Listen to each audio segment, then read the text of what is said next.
السلام علیکم پاک بریڈرز میں ہوں صدام حسین۔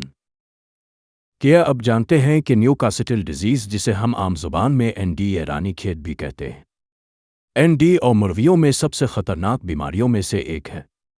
یہ بیماری نہ صرف تیزی سے پھیلتی ہے بلکہ اب کے پورے فارم کو تباہ کر سکتی ہے۔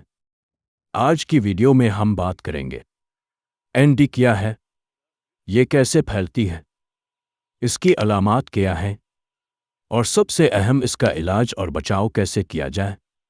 ویڈیو کو آخر تک دیکھیں تاکہ آپ اپنے فارم کو اس بیماری سے محفوظ رکھ سکیں۔ ہو چاہے پرندے یا جانور کا سودا، اب صرف پاک بریڈرز پہ ہوگا۔ ND یا نیوکاسل ڈیزیز ایک وائرل بیماری ہے جو مرویوں کے نظام تنفس، نظام ہاضمہ اور اعصابی نظام کو متاثر کرتی ہے۔ یہ بیماری نہایت تیزی سے پھیلتی ہے اور اگر بروقت اقدامات نہ کیے جائیں تو بڑے نقصان کا سبب بن سکتی ہے۔ یہ بیماری عام طور پر ان وجوہات کی وجہ سے پھیلتی ہے: متاثرہ پرندوں یا ان کے فضلے کے ذریعے، غیر معیاری خوراک اور پانی، فارم میں صفائی کا فقدان، ویکسینیشن نہ کروانا۔ اگر آپ ان چیزوں پر دھیان دیں تو اس بیماری کو پھیلنے سے روک سکتے ہیں۔ آپ کی مرویہ اگر ND کا شکار ہے تو یہ علامات ہو سکتی ہے: سانس لینے میں دشواری یا خرخراہٹ کی آواز، کم کھانا یا پانی پینا، سر اور گردن کا ٹیڑھا ہونا، انڈے دینے کی شرح میں کمی، اچانک اموات۔ اگر یہ علامات نظر آئیں تو فوراً ایکشن لیں۔ ND نیوکاسل ڈیزیز کے علاج کے لیے دوا اور علاج۔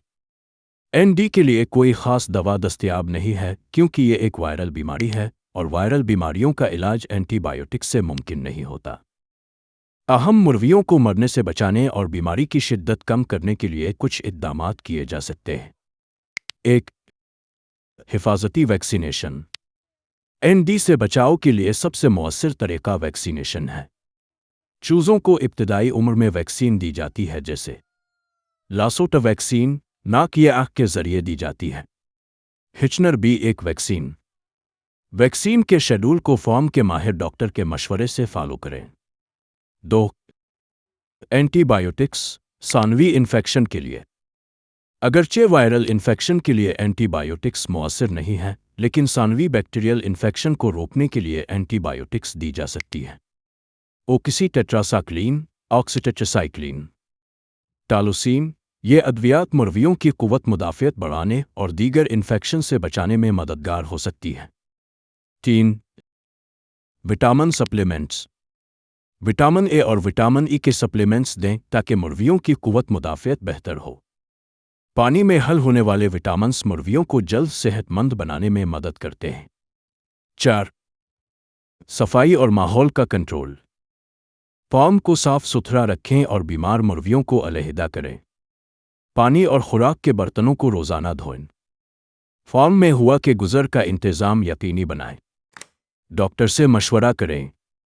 اگر بیماری پھیلنے لگے تو فوراً ویٹرنری ڈاکٹر سے رجوع کریں۔ وہ آپ کے فارم کی حالت کے مطابق بہتر دوا اور ویکسین کا مشورہ دے سکتے ہیں۔ یاد رکھیں، ND کا مکمل علاج ممکن نہیں لیکن بروقت اقدامات اور حفاظتی تدابیر بیماری کے پھیلاؤ کو روک سکتے ہیں اور نقصانات کو کم کر سکتے ہیں۔ پرندوں کے داخلے کو کنٹرول کریں۔ باہر کے پرندے بیماری کا سبب بن سکتے ہیں۔ وقتاً فوقتاً فارم کے ماہر سے معائنہ کروائیں۔ اپنے مرویوں کے رویے پر نظر رکھیں، کسی بھی غیر معمولی تبدیلی کو نظر انداز نہ کریں۔ یہ چھوٹے اقدامات بڑے نقصان سے بچا سکتے ہیں۔ اس کے علاوہ اگر آپ پرندوں اور جانوروں کی سیل پرچیز کرتے ہیں تو پاک بریڈر ایپلیکیشن آپ کے لیے فائدہ مند ہو سکتی ہے۔ تو ابھی گوگل پلے اسٹور سے پاک بریڈرز ایپلیکیشن کو ڈاؤن لوڈ کریں اور اپنا اکاؤنٹ بنا کر لامحدود فری اشتہار لگائیں۔ تو یہ تھی ND کے بارے میں مکمل گائیڈ۔ اگر آپ اپنے فارم کو کامیاب بنانا چاہتے ہیں تو ان حفاظتی اقدامات کو ضرور اپنائیں۔ ویڈیو پسند آئی ہو تو لائک کریں، اپنے دوستوں کے ساتھ شیئر کریں اور کمنٹس میں ہمیں بتائیں کہ آپ کو سب سے زیادہ کس بات نے فائدہ دیا۔ اگلی ویڈیو تک کے لیے اللہ حافظ۔